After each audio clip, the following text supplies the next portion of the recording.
What's up, everyone? Welcome back to Talking Blue. I'm Matthew Mooney alongside Luke Langella, and we are joined by a special guest today, Nick Bigelow. He is a diehard Jets fan. We are going to be talking about the Giants and Jets seasons as of lately. I want to start out talking about the Giants' 2-game winning streak. We posted a rant after the Dallas game, I think it was before the Dallas game. I forget which week it was, but we posted a rant, just talked about our anger and frustration about the team and just how bad this season's been going and how it's been way below anyone's expectations. Not just they slightly underwhelmed, they underwhelmed a lot, and how big of a disaster it's been. And since then, they won 2 games and looked like a very complete football team. Not so much on offense, but defense, they've been exceptional. And the Jets are having a very rough stretch, obviously losing Aaron Rodgers in the fourth play of the season and just not really having a good quarterback.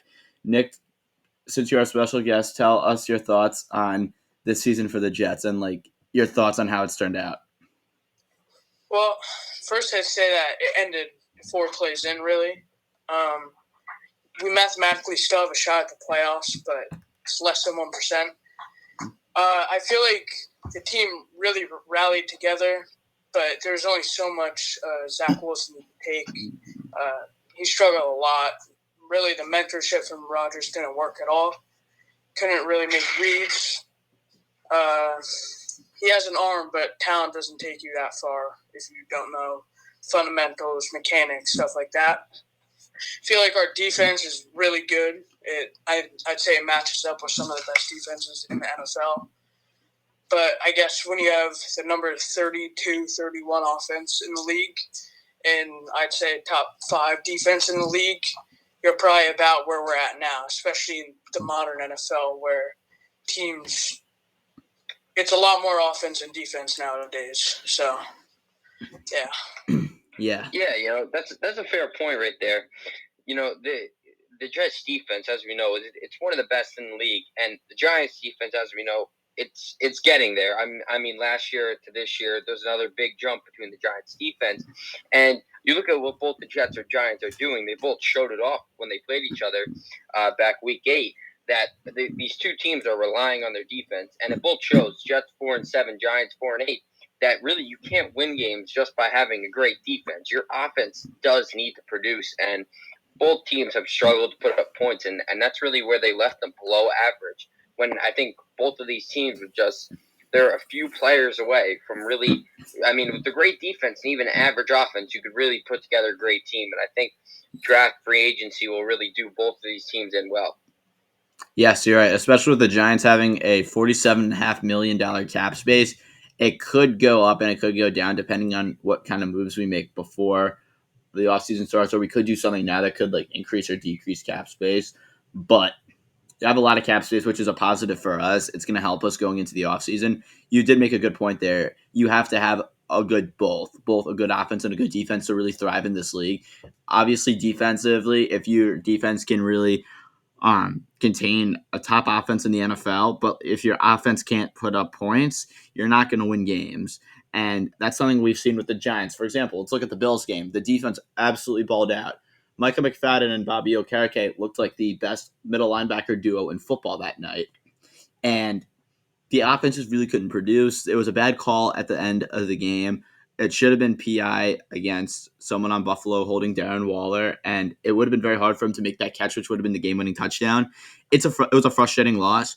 But at the same time, we're not a good team. That's how I felt, and it is what it is, honestly.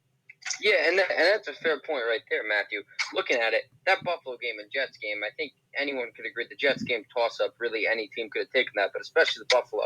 I felt like we played a better game than Buffalo did. We easily could be 6-6 right now, but, that's the NFL, and that's the Giants, for a fact. The Giants, the past few years, this has been a Giants, they've lost games against good teams. They've played good games, they've played good offenses, and they just haven't been able to win in the last 2 minutes. And we saw it last year. The Giants miraculously were able to, and you saw what they were able to do, 9-7-1. And this year, it just is the complete opposite. They're not finishing games the way they should be. A lot of games they are in. The Seattle game, for prime example, the Giants just didn't finish that game. The Giants had that game. They could have made it 13-10. You're at the 2-yard line, and you throw a pick six. That's awful. This team could have such a better record and be fighting for the playoff spot, but obviously they're not. And that's what it leads to Tommy DeVito, the Italian stallion, bringing back Italian pride to the New Jersey, New York area. The crowd loves him. Me and Matthew both experienced that this week at the Giants game. The whole world loves him. I mean, you go on TikTok anywhere, it's all Tommy DeVito. And we've been impressed by him. I mean, his number is, 2 straight weeks of this, 2 straight wins. His numbers will get you the wins. I mean, yes, they got to clean up the red zone, but you put up these numbers, you will win football games. What do you say on that, Nick? What's your thoughts on that? Yeah, I think when Tommy DeVito stepped in the Giants game, it was obvious that they didn't really trust him to throw the ball, especially with that weather. And just to go back to your prior point about the Jets-Giants game, I say neither team really deserved to win that game. Both teams played terribly on offense and great on defense. And I felt at that time that we were looking at probably the 2 worst starting quarterbacks in the NFL, especially now looking at with Daniel Jones out, no Tyrod Taylor. Probably the rest of the year, I think they're going to let Tommy DeVito roll. Just give him an opportunity, especially with how he's playing. And I think if he plays just as well as he's played the last couple games, that the Giants are going to at least be in it to close to the end and have a decent shot at the playoffs if you win, I'd say, the 4 out of the next 5 games, especially with Philly. I think they're going to rest their starters week 18, assuming that they have that spot locked up.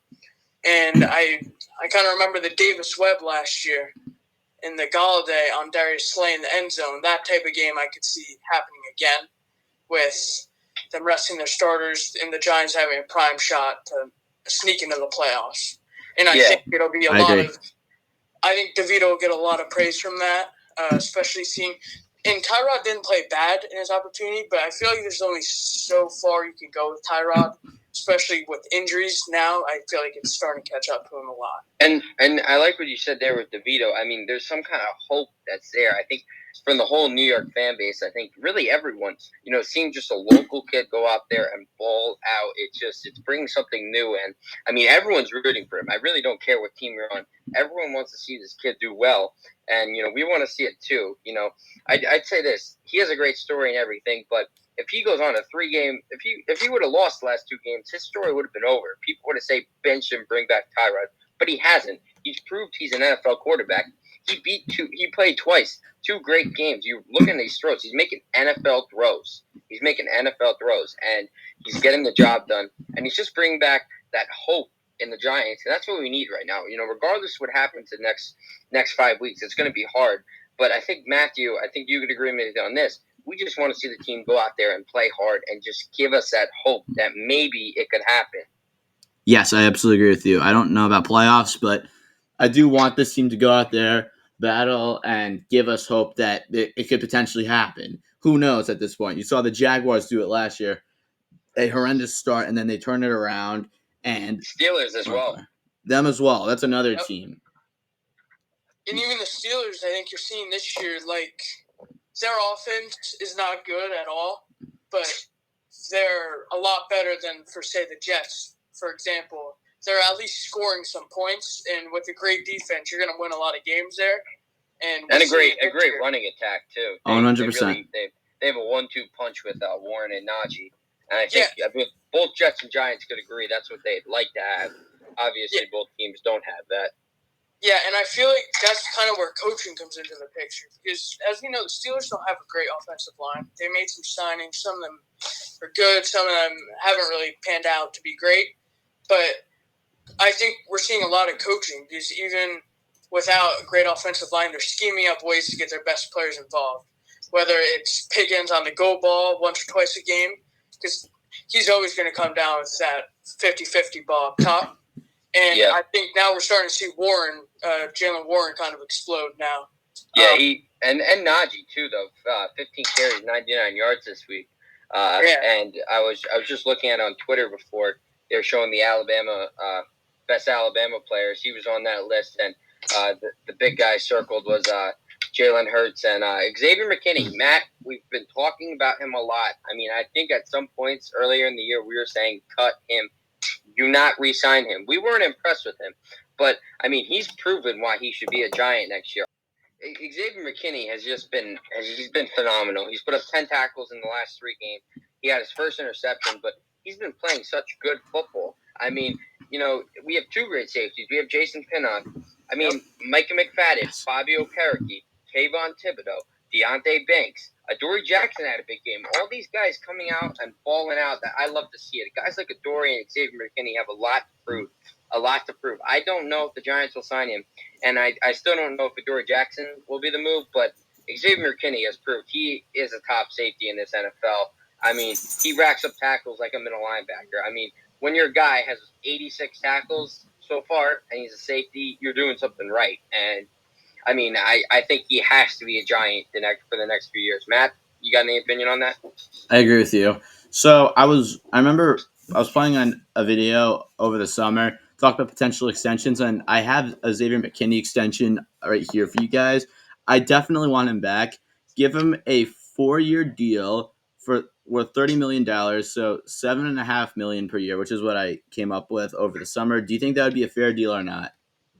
Yeah, I mean, I think that's equal compensation. We know we're going to have to pay him. I think, you look at Julian Love, what he got, and Julian Love wasn't as good as Xavier McKinney. I think we always knew that. That's why we cut him. And Jason Pinnock has now filled Love's shoe steps. But I think Xavier McKinney is a top safety in the league. I mean, I think he's very underrated, and he flies a little bit under the radar. Doesn't get a ton of picks.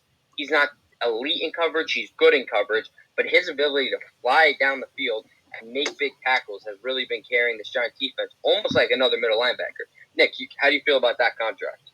Yeah, and just to jump in here, I'd say that that's a very fair contract. I think it could be maybe a little higher, a couple more $1 million, but I like the 4-year, even a 3-year deal, maybe around $25 million. I could see 22-ish in that area. I think teams are a little more skeptical and scared to pay safeties, especially I would say after the Jamal Adams contract. Now that you look at it, he still makes a pretty decent impact on the football team, but I don't think it's worth $72 million, especially now with all the injuries that have happened. So I think that teams are not going to look at that and be a little more skeptical on paying safeties a lot of money. So I think the Giants could definitely jump in, especially with a lot of cap space, and keep McKinney. Yes. And I think the Wink Martindale scheme, when you guys talked about McFadden and even Cordell Flott, I don't think you mentioned, but he's been great. Yeah, he's been great in the games I've watched. And I think the Wink Martindale scheme is really helping them. I think players are able to step into their spot and perform to the best of their ability with Wink. And there's a lot of talent. I think if they went to other teams, they'd still be good football players. But I think that scheme puts them even a little bit over the top. And I think that might even get into the conversation about the Dable and Wink Martindale, this kind of situation that's going on right now.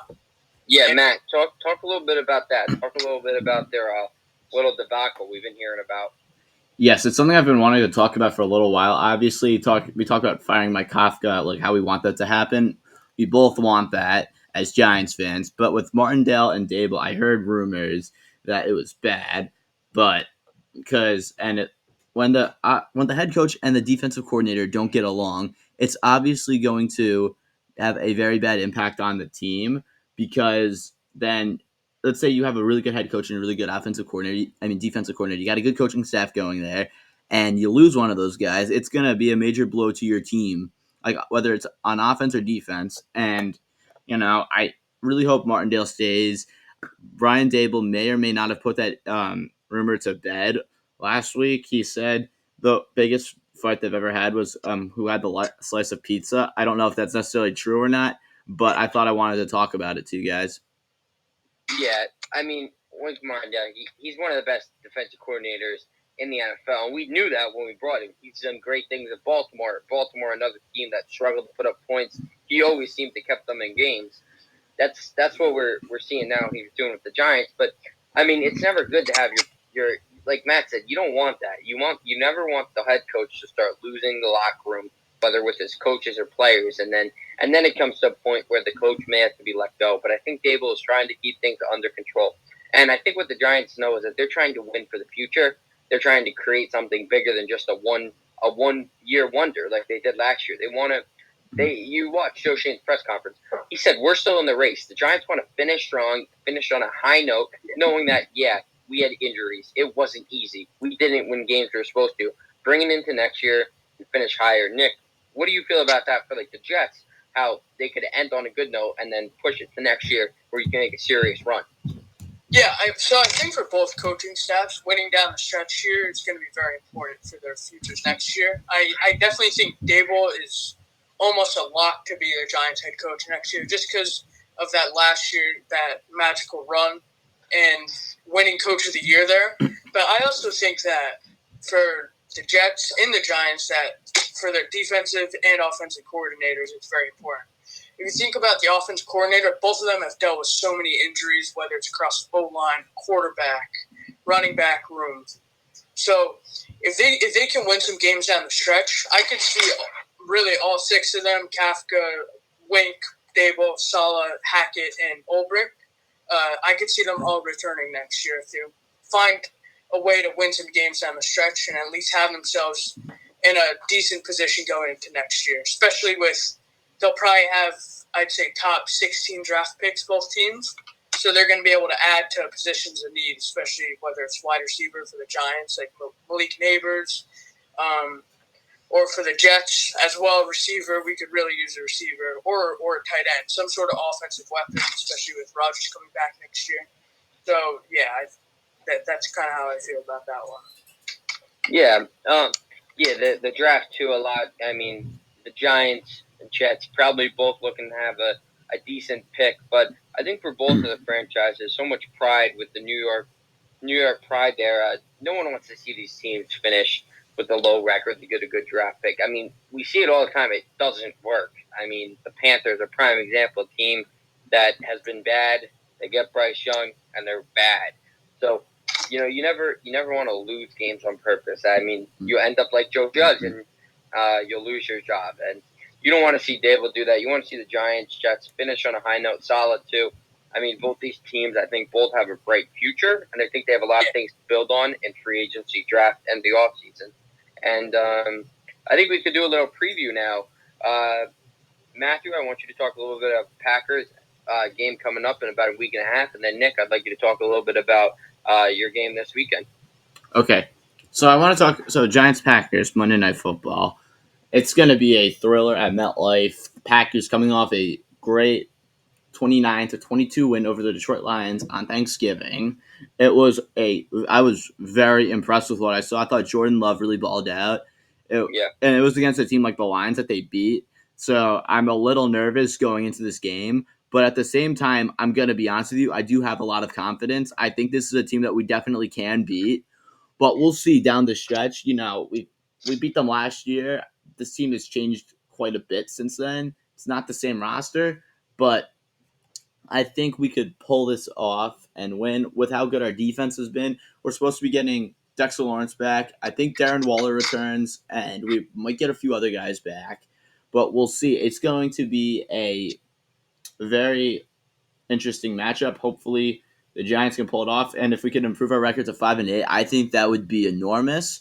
And it would really help our playoff chances at this point in the season. Yeah, and also it's a big December game. I mean, like we're just excited for it that the Giants are on a 2-game winning streak, have a chance to make a 3, and really get to play in a meaningful football game. I mean, that's what Brian Dable says every week. He's been saying it since he's here in his second, towards the end of the second year. He says our goal here is to play meaningful games. If that's in the playoff or if that's in the end of the regular season, that's what we want to do.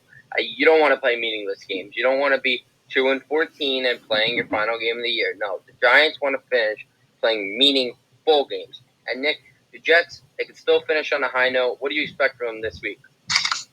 Yeah, I'd say I expect it to be a very low-scoring game, offensively, definitely. I think the Jets' defense will have a lot of success against the Falcons. We're very good in the run game, stopping the run game, which is their kind of bread and butter at this point. Now they're starting to involve Bijan a lot more.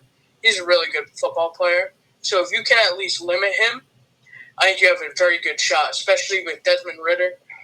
The kid, it's evident that he's a pretty young quarterback. He's making some mistakes, but he's also making some nice throws. And this team will beat you over the top. They have a lot of speedsters on the outside, and then you obviously have Kyle Pitts, who hasn't really lived up to his potential. But Kyle Pitts, he's due for a big game. He's due for that big breakout game for a young guy. So I think that we're going to have to stop all their offensive weapons. And I think the Jets playing against Desmond Ritter, if there's one thing we've seen from their defense is that they're very opportunistic. They like to force a lot of turnovers.